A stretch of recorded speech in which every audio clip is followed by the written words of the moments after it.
Chacun vient avec ses compétences et ses savoir-faire, mais que tout est utile pour nous, en fait. Oui, en effet, j'ai des gens de 45 ans et 50 ans qui sont recrutés chez nous comme vendeurs et qui se retrouvent en effet un peu moins à l'aise avec les outils digitaux. Mais à contrario, ce qu'apporte un senior, c'est évidemment la connaissance du secteur, de la clientèle, des techniques de vente, de la maturité aussi, du recul qu'ils peuvent prendre par rapport à certaines situations qui peuvent être parfois compliquées sur le terrain.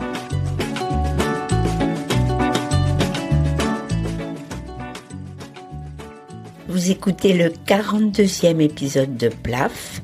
PLAF, c'est un podcast dont l'objectif est de faire entendre et de combattre les discriminations dans l'emploi subies par les femmes dès l'approche de la cinquantaine.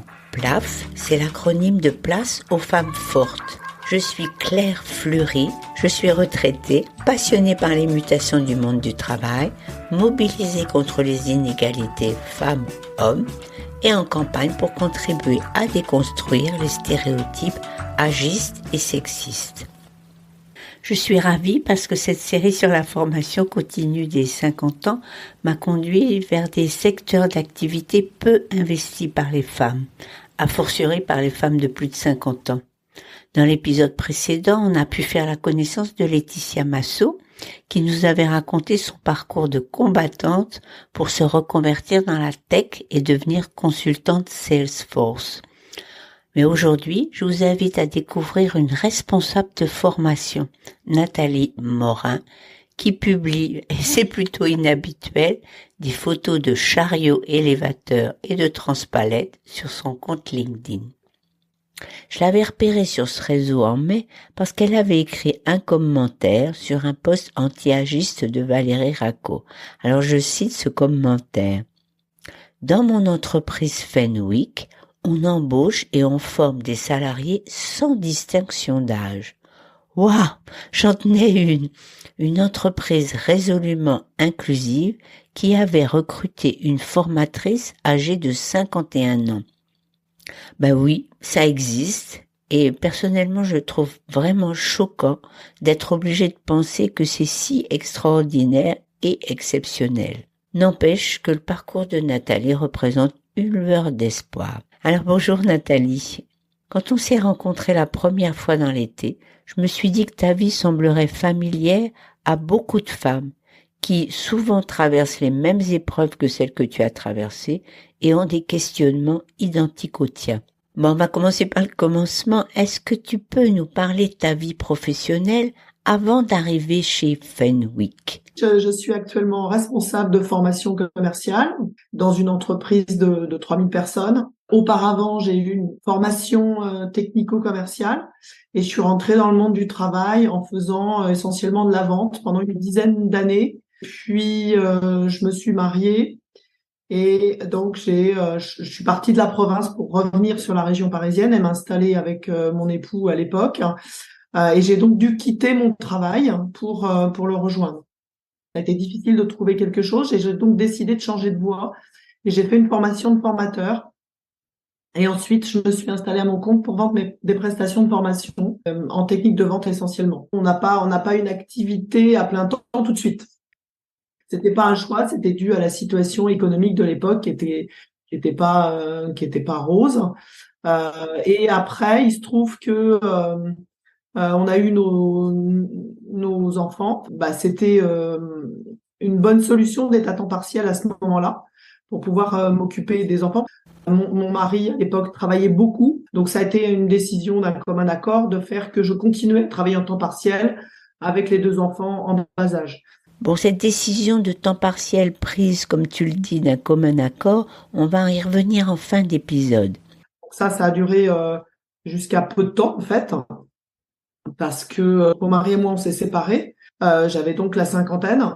Et là, il a fallu que je trouve un poste parce que le temps partiel suffisait pas à m'entretenir moi et les enfants, puisque je me suis retrouvée à charge des enfants. Enfin, des enfants, ils étaient grands, mais pas encore autonomes. Donc là, j'ai cherché un poste. Je ne sais pas si c'est la chance ou ou le fait que j'ai saisi des opportunités, je me suis retrouvée à postuler dans l'entreprise dans laquelle je suis aujourd'hui, qui est une entreprise qui m'a fait confiance. J'avais donc 51 ans exactement quand je suis rentrée. C'est surprenant comme âge d'embauche. Et en fait, je me suis rendu compte rapidement que c'était pas quelque chose d'exceptionnel chez eux, qu'il leur arrive régulièrement d'embaucher des gens, aussi bien très jeunes qui sont à l'école parce qu'on fait beaucoup d'alternance, qu'aussi bien à l'opposé, des gens qui ont 45, 50 ans. Et leur inclusivité va au-delà de ça parce qu'ils ne regardent pas non plus le handicap. C'est-à-dire que le handicap n'est pas un frein au recrutement dans ma société.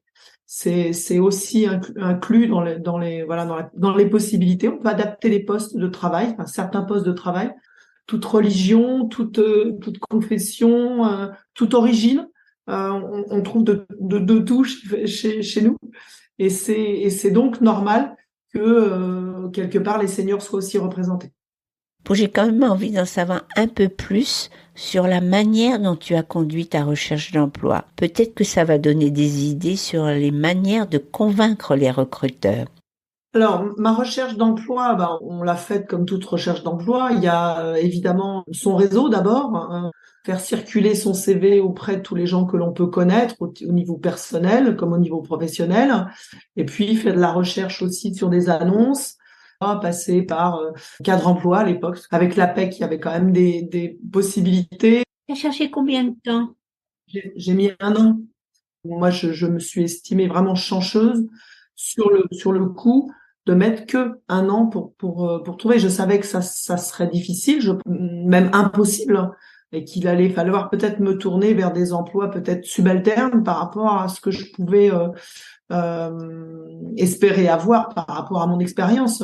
J'avais quand même donc 10 ans de vente derrière moi et puis 15 ans, 16 ans de formation en technique de vente sur le marché. Donc, j'avais quand même pas une expérience négligeable.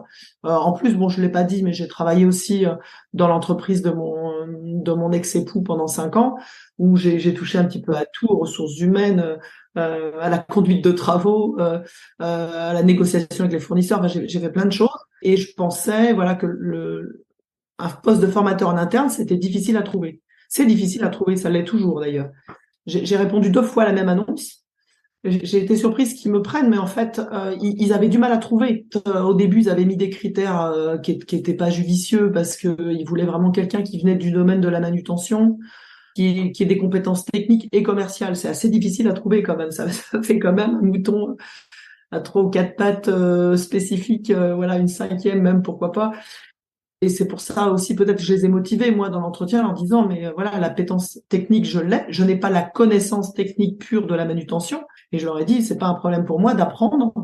Et aujourd'hui, j'en sais plus que certains chefs de produits sur les chariots. Aujourd'hui, tu es responsable de la formation des vendeurs.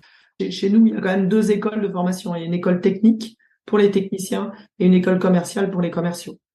Je forme tous les commerciaux nouveaux entrants dans l'entreprise, aussi les commerciaux déjà présents, mais on a un gros programme d'intégration pour les gens qui viennent de l'extérieur et qui notamment ne sont pas de la manutention, où il y a en effet énormément de choses à apprendre et c'est 5 semaines de formation.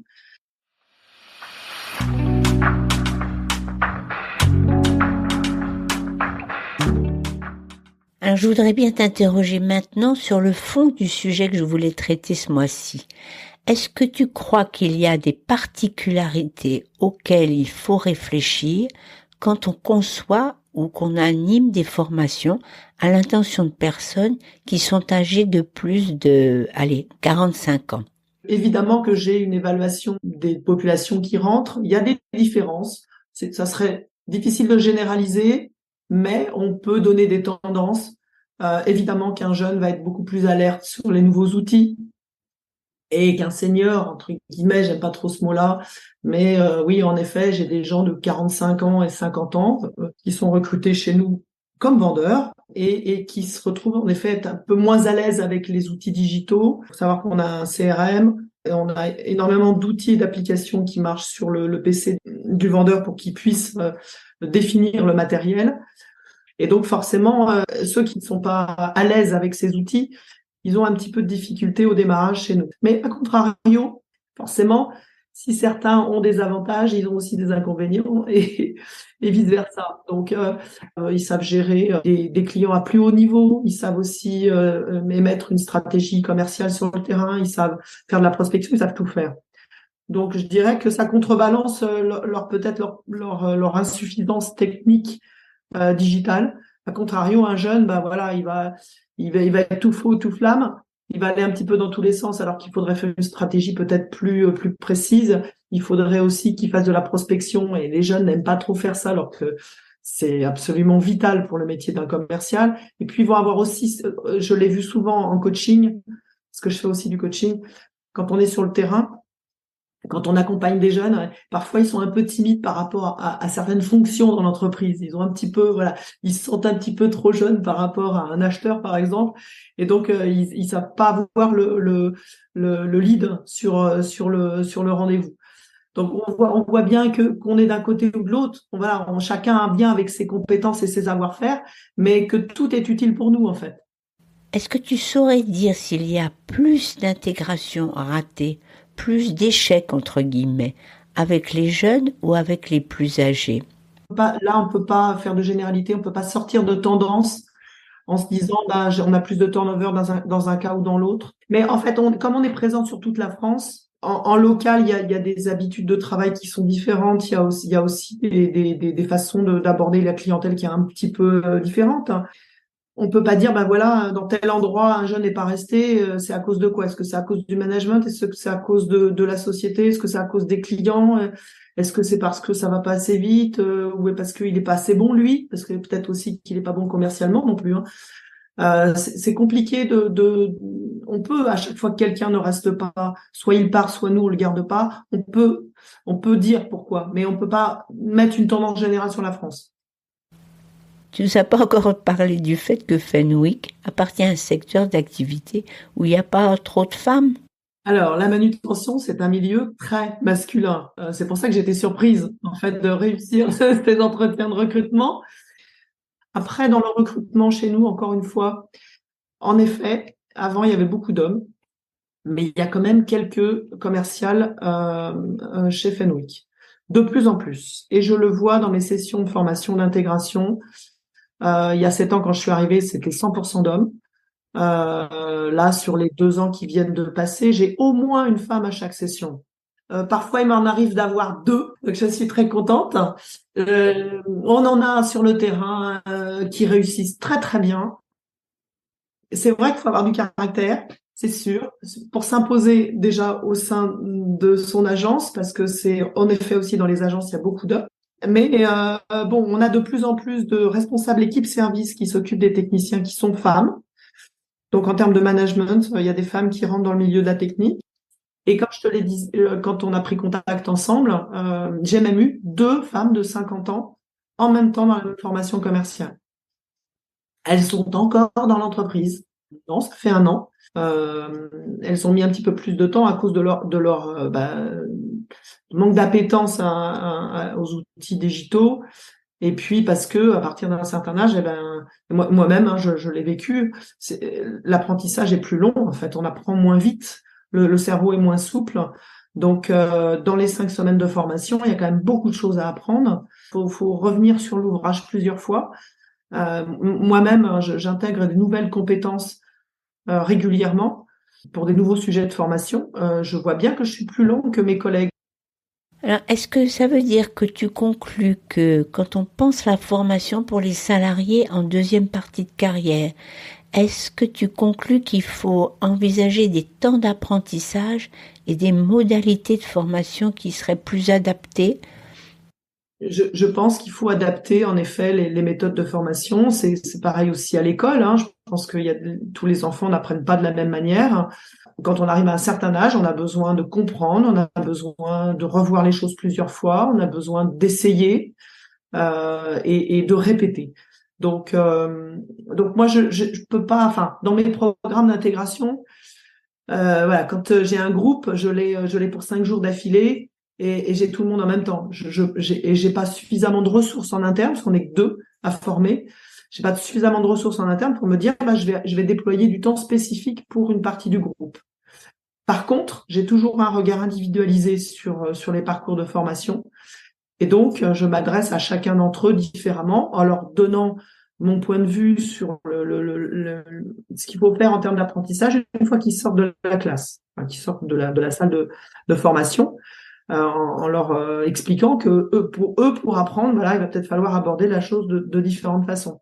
Ce que tu nous dis là, et c'est vraiment important à entendre, c'est que si le formateur n'a pas la possibilité d'adapter ses interventions à celles ou ceux qui ont besoin de plus de temps, il faudra qu'il ou elle compense avec un plus gros investissement personnel. Exactement. Mais après, ce temps-là, il sera gagné sur le terrain parce que eux, ils vont être rapidement autonomes dans leur gestion de secteur, ce qui ne sera pas forcément le cas d'un plus jeune. Où là, il aura besoin peut-être de plus être cadré, managé par son responsable des ventes pour aborder son secteur. Alors que tu donnes le secteur au plus expérimenté et lui, il va se débrouiller, il a l'habitude. On accompagne les vendeurs, nous. Une sorte de formation. Ils sont évidemment accompagnés par le manager, ça c'est normal. Ils sont aussi accompagnés par les formateurs. Donc nous, on revient les voir sur le terrain.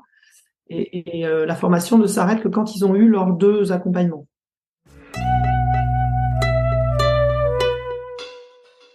On arrive bientôt à la fin et je sais que tu voulais attirer l'attention sur les conséquences de choisir de travailler à temps partiel. Peut-être parce que mon parcours a été particulier, enfin non, pas particulier, mais peut-être que beaucoup de femmes sont dans ma situation. C'est-à-dire qu'on travaille à temps partiel parce que c'est choisi avec son conjoint pour pouvoir élever les enfants.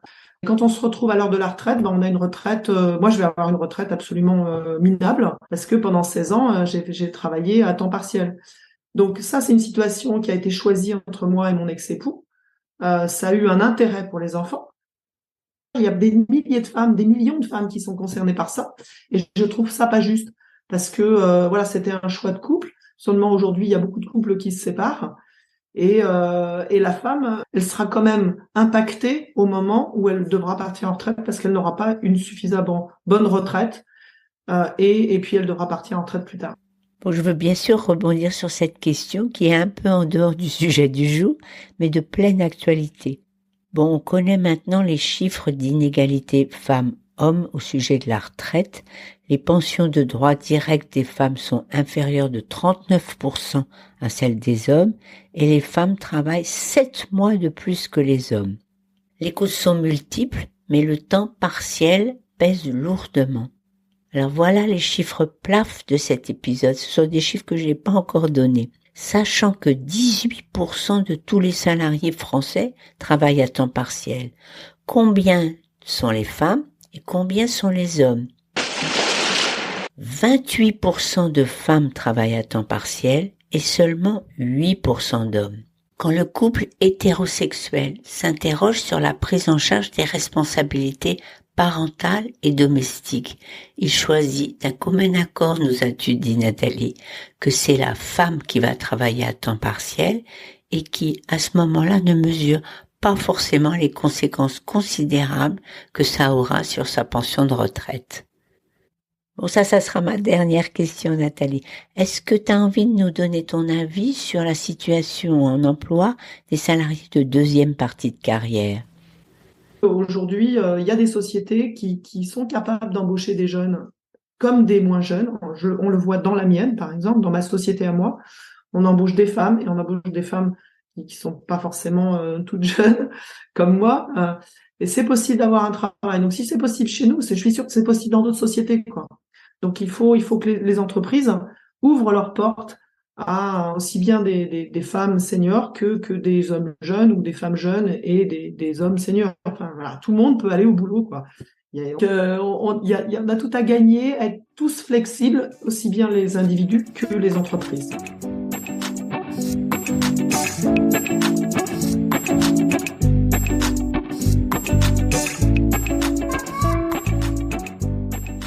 Il m'a fallu plusieurs mois de recherche pour trouver ces exemples. Celui de Laetitia qui, grâce au parcours de formation plus de 45 ans proposé par Social Builder, s'est reconvertie avec succès à 50 ans. Et celui de Nathalie, embauché à 51 ans comme responsable de formation et mobilisé pour faire réussir les salariés de son entreprise, quel que soit leur âge. Est-ce qu'elles font toutes deux figure d'exception? Et est-ce qu'elles sont des exceptions parce qu'elles appartiennent toutes les deux à des secteurs où l'absence de femmes manque cruellement? Ça, j'en sais rien.